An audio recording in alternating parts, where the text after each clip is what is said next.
Good evening, welcome to the 7 o'clock English news from the Sultanate Oman Television. First, the headlines. His Majesty the Sultan and the Prime Minister of the United Kingdom in London today reviewed the historical relations between the two countries and ways to consolidate the paths of bilateral cooperation and developments in the regional and international arenas. A number of governorates witnessed rainfall of varying intensity. And cooperation agreement to train and qualify 86 graduates of information technology is signed.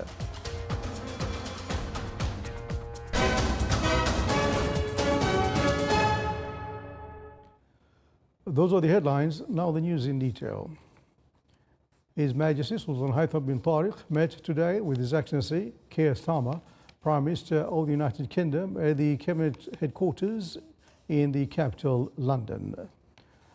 During the meeting, the two sides reviewed the close historical relations between the two countries and ways to consolidate the paths of bilateral cooperation between them to achieve the common interest of Omani and British peoples, in addition to exchanging points of view on the latest developments in the regional and international arenas and issues of mutual interest. The meeting was attended from the Omani side by His Excellency Said Badr bin Hamad Al Busaidi, Foreign Minister, His Excellency Dr. Hamad bin Said Al Aufi, Head of the Private Office, and His Excellency Badr bin Hamad Al Mandari, Ambassador of the Sultan of Oman to the United Kingdom of Great Britain and Northern Ireland. It was attended from the British side by His Excellency David Lammy, Secretary of the State of Foreign and Development in the United Kingdom, Her Excellency Dr. Liane Saunders, British Ambassador to the Sultan of Oman, and a number of British officials.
His Majesty Sultan Haitham bin Tariq sent cable greetings to His Excellency President Dr. Al-Hassan Abdurrahman Ouattara of the Ivory Coast on his country's National Day.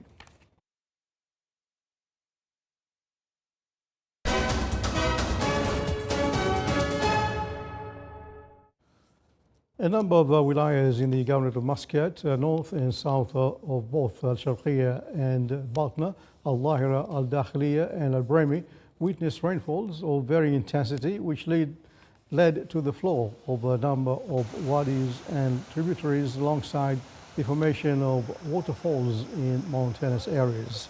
The latest analysis of the National Center for Early Warning of Multi-Hazards at the Civil Aviation Authority show the presence of cloud cover over most governorates of the Sultan of Oman, with a relative decrease in temperatures due to the effects of the low pressure system.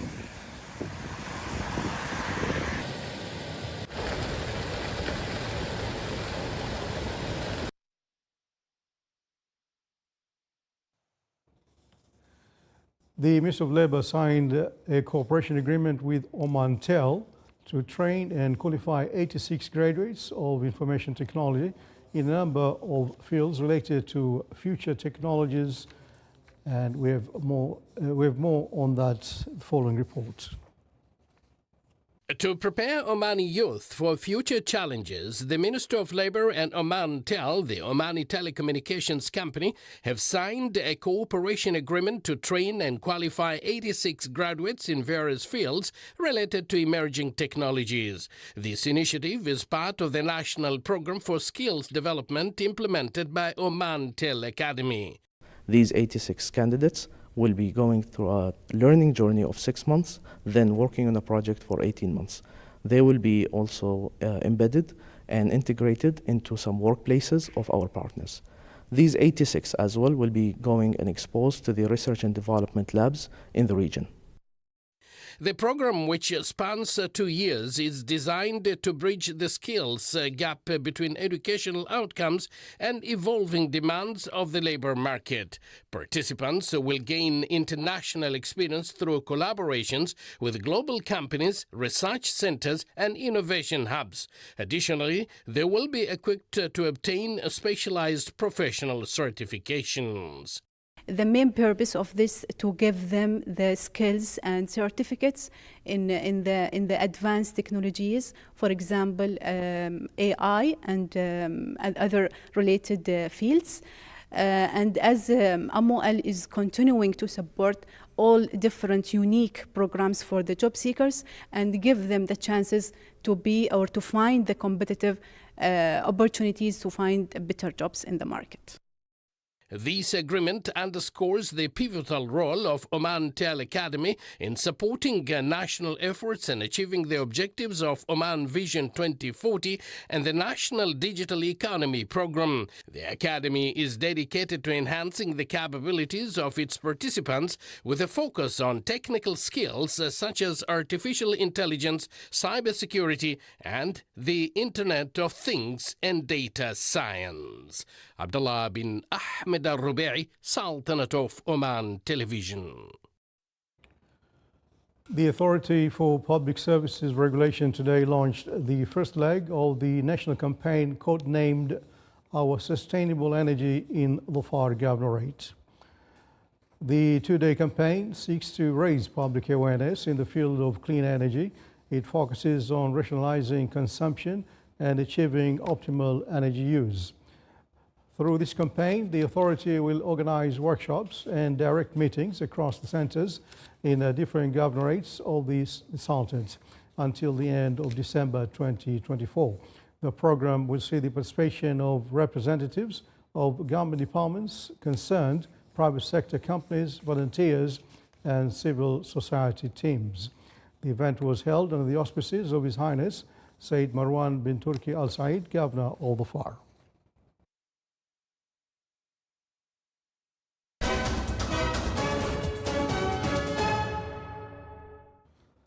Now for some international news, Israeli occupation forces killed at least 4 people in the volatile city of Jenin in the occupied West Bank following a night of violence in which 4 others were killed in clashes near Tobas, close to the border with Jordan. The Israeli military said it conducted 2 separate airstrikes in the West Bank but gave no details. The Palestinian Red Crescent confirmed that 4 people were killed in the strikes against 2 vehicles in Jenin, one of the most explosive flashpoints in the West Bank. Another person was critically wounded. The strikes came during an operation in Jenin in which footage shared on social media showed a column of armored personnel carriers entering the city and armored bulldozers digging up roads.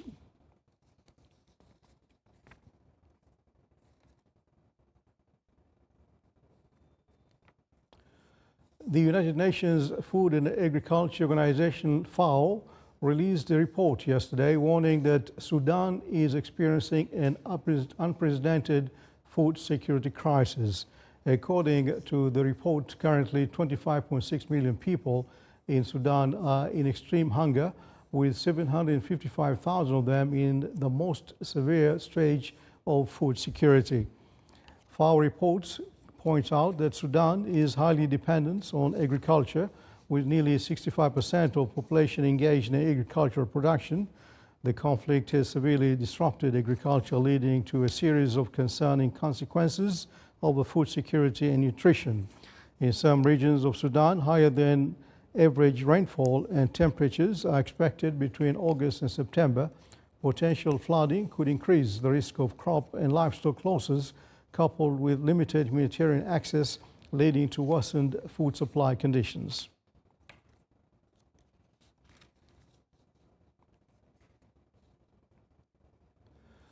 Some normalcy returned to the Bangladeshi capital Dhaka today as the country awaits the formation of a new government a day after Prime Minister Sheikh Hasina resigned and fled following a violent uprising against her.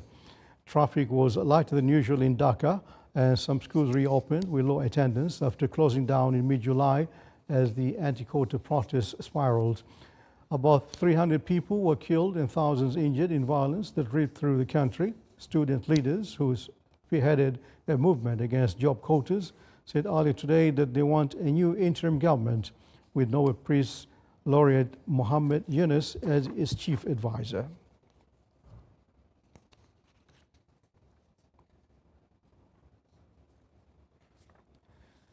Iran's President Masoud Pezeshkian met yesterday with Sergei Shoigu, the Secretary of Russian Security Council. Pezeshkian told Shoigu in the meeting that Russia is among the countries that have stood by the Iranian nation during the difficult times. The president said that shared positions between Iran and Russia in promoting multipolar world will certainly lead to greater global security and peace. Russia has condemned the killing of Ismail Haniyeh, leader of the Palestinian group Hamas in Iran last week, and called on all parties to refrain from steps that could tip the Middle East into a wider regional war. You're watching the Sound of Oman television. Before tonight's bulletin, here are the main points once again. His Majesty the Sultan and the Prime Minister of the United Kingdom in London today reviewed the historical relations between the two countries and ways to consolidate the possible bilateral cooperation and developments in the regional and international areas. A number of governors witnessed rainfall of varying intensity, and a cooperation agreement to train and qualify 86 graduates of information technology is signed. And with that, we come to the end of tonight's news bulletin from all of us here in the newsroom and the studios. Thanks for watching. Good night.